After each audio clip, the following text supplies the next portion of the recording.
What is going on, guys? Wanted to give you guys my review on Infinifactory. Now, this is currently available on Xbox Game Pass. I'm currently playing on my PC, but you can get it elsewhere too, okay? I really like factory games. I really fell in love with Satisfactory last year. Definitely a very, very phenomenal game experience for me. Never really thought of factory building type games as a genre. So when I saw Infinifactory, I got really, really excited because I thought, here we go, yet another factory building game. Unfortunately, that's not quite entirely true. It's actually a little bit different than that. It's very puzzle based, but it does have some factory building elements to it as well, which I think make it fun. But ultimately, it's not for me. But I want you guys to decide on your own. So we're going to play through a little bit of this game. Now, as you can see, I didn't make it very far. There's actually a lot other categories here that I just said, this isn't the game for me. But I want to show you guys the early levels, the building blocks, the solutions I came up with, and let you guys make your own decision for yourself. So the premise of this game is very, very loose. It's bizarre. There is somewhat of a story to it, although I don't really think it needs it. You're just a random person that is abducted by these aliens, and you are put to work. That is the framework in which you are going to be solving all of these puzzles for them. So what the game measures is 3 criteria: cycles, footprint, and blocks. Now, every machine will spit out a block every so often. That is a cycle. That is how many turns does it take in order to complete the level. Footprint is how many blocks that you build within an area. That includes kind of a horizontal area. So how many blocks did it take on the ground? And then blocks actually is a count of the actual blocks. It takes all 3 of these into criteria, and it gives you a score. Not really a score. If you beat it, you seem to beat it, but there is a performance review at the end that gives you different medals depending on how good you are. I got a gold medal on the first time. Actually, I think I can show you that. It's laying in my room right here. It is called the Kangaroo Kickers 09. It looks to be like a gold medal. Is it the best one? I don't know. That's one of my early frustrations that I will be talking about in this video review, is that a lot of stuff with this game doesn't make sense. And while it is for you ultimately to determine how to do things, there isn't a lot of hand-holding, and it's hard to kind of determine if you're actually doing it the right way. I get that. That is some of the fun of the experience. That said, it's incredibly frustrating because you're maybe just going to check out almost instantly. I stuck with it for a while, and then I realized kind of where the game was going, and I bowed out. So enough talking. Let's go ahead and open up the first puzzle. Now, this is one I've already solved. This was the solution that I used, okay?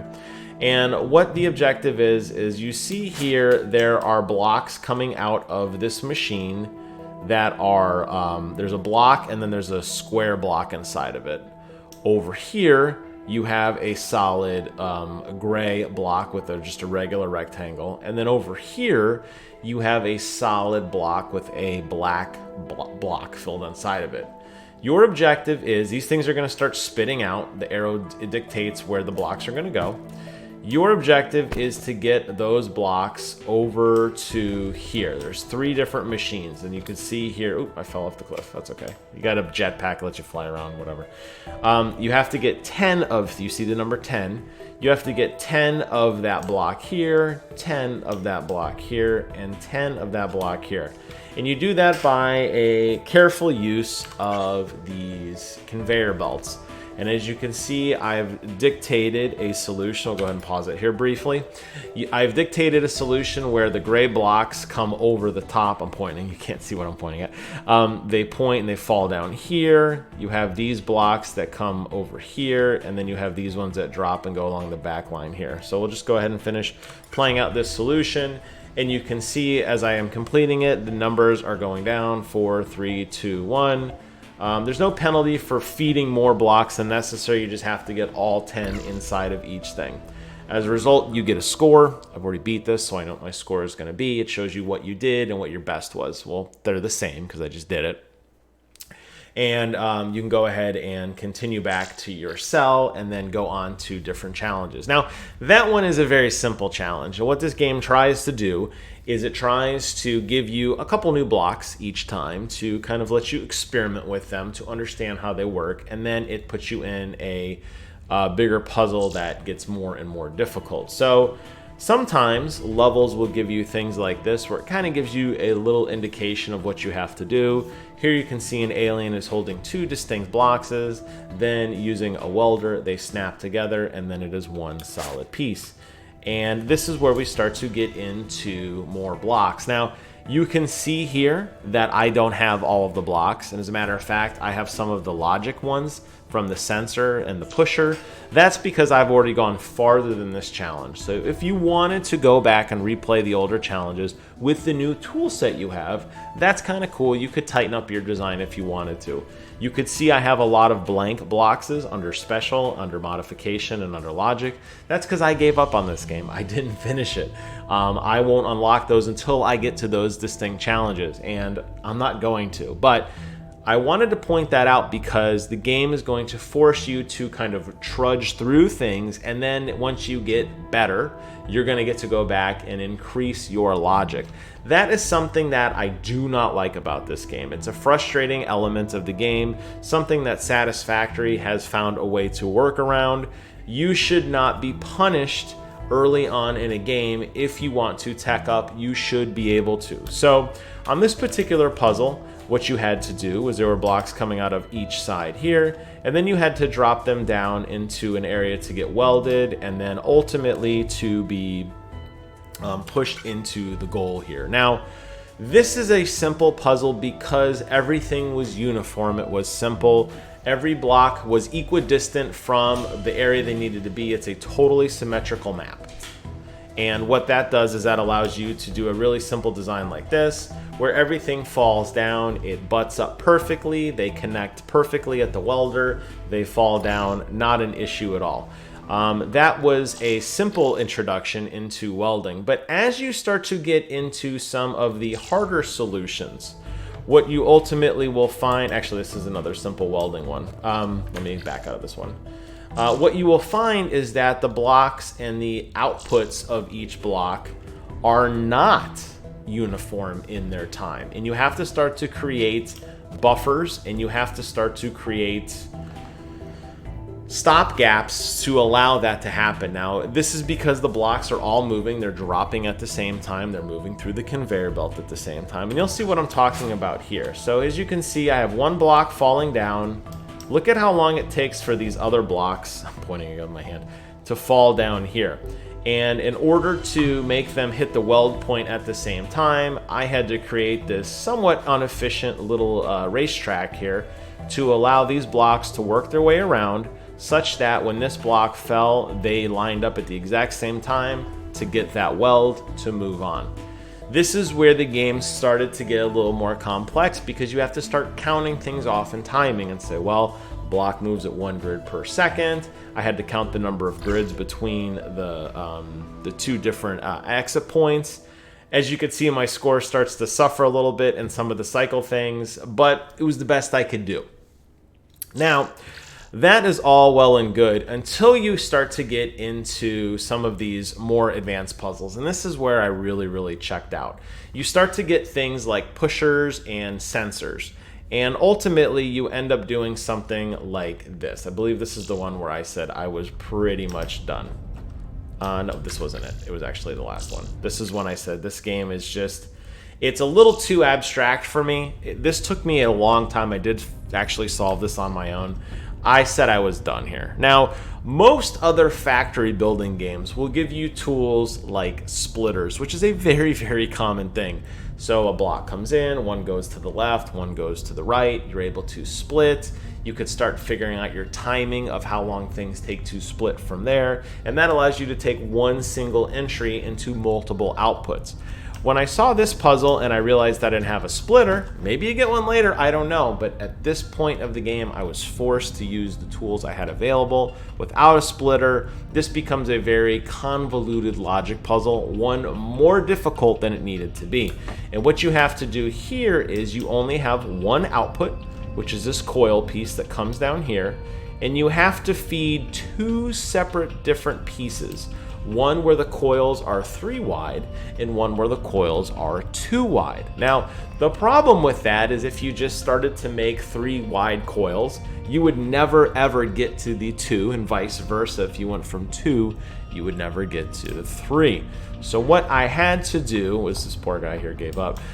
What you had to do here was create a logic puzzle that when a block hits this sensor, it pushes the blocks off to the other conveyor belt. I'll go ahead and play it. And when I realized that this is what the game was going for, this is very convoluted. Most people would probably not logically solve a puzzle this way. And as you can see here, I'm going to put my cursor right here, right there. When that block hits, it pushes a signal to this piece here, which pushes the 2 off of the conveyor belt, which then feeds both the left and the right, the 2 and the 3. But when I got to this point in the game, and this took me a little over an hour to solve. It's very cleaned up now because I wanted to do a nice video for you guys, but when I got to this point, I realized this game is forcing me to think in an incredibly abstract way. I would not logically solve it this way. This doesn't seem very efficient to me. Now, it is because it's the tightest amount of blocks I think you can have. Maybe you can come up with a little bit less. I'm not sure. But this kind of stuff is a little too abstract. And I think most people looking through this would probably say, you know, that isn't the way that I would solve it. When I got to the wave detection array, that is when I quit. I said, I am completely out of this. I am done. I don't want to play this anymore. And this is where I leave you guys on this puzzle here. Again, you are forced to create a machine that takes, you have these little gears here, and I don't know what these things are, these little circles, and then you have some squares.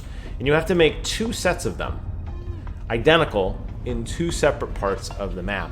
The problem is if you tried to make a conveyor belt, let's say, that fed through here, right? That went through here. The second that this went through, it would instantly vanish and you would take credit. So if you were able to devise some sort of solution, let's say, that fed from left to right, that would not work. Ultimately, what would happen is you would have a, you would never ever feed this machine over here. You would only get to this one and you would have to stop.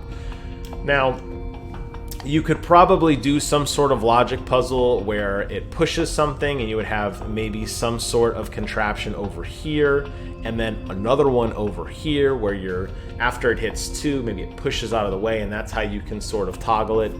This could easily be solved with a splitter. This could easily be solved a lot of other ways, but the game forces you to use very simple mechanics that have switchers and pushers, and that's when you start getting into these very, very convoluted timing puzzles. At which point I said, you know what, this isn't for me. So how would I rate this game? Do I think this is a fun game? Yes, I think it's a great introduction into factory building games if you have not yet played Factorio or if you have not yet played Satisfactory. There are others. Those are definitely the 2 that I think are most talked about in terms of factory building. But how would I rate this compared to everything else? And the answer is, I don't think it's that great. I think it forces you to really emphasize some of these very convoluted, bizarre logic puzzles in exchange for simplicity. And I think there are a lot of levels here. I mean, that first Proving Grounds had 5 different areas. 5 different areas to go through. I assume that they all do. But the brief little explanations you get when you're in between puzzles and the amount of weird logic and timing you have to put in to solve things that are relatively, should be simple.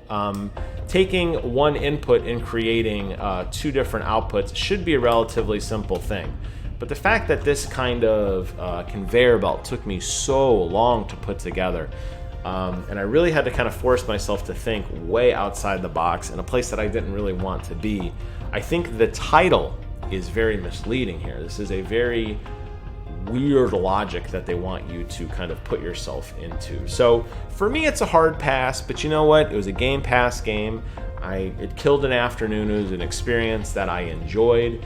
Obviously got to do a little video for you guys here to give my thoughts on it. But If you're interested in bizarre puzzle games, this definitely, I think, falls kind of under the caliber of The Witness, where it gives you a very, very small amount of tools and a very basic understanding of how to do things, but then forces you to kind of put these together in ways that you probably wouldn't normally think of in order to solve these longer puzzles. So hope you guys have found this video informative. Leave a comment below. Let me know what your thoughts are on this game. If you did manage to beat it, tell me what you think about it. Tell me what you think about it if you got more trophies. Is the Kangaroo Kickers 09 trophy good? I don't know. I never got a single achievement point from this game. Not that I mind. But I didn't really get engaged in it. I didn't really get any positive feedback for it. So to me, hard pass. Thank you guys so much for watching. Take care of yourselves. Hope you enjoyed this video. And until next time, I will see you guys on the other side.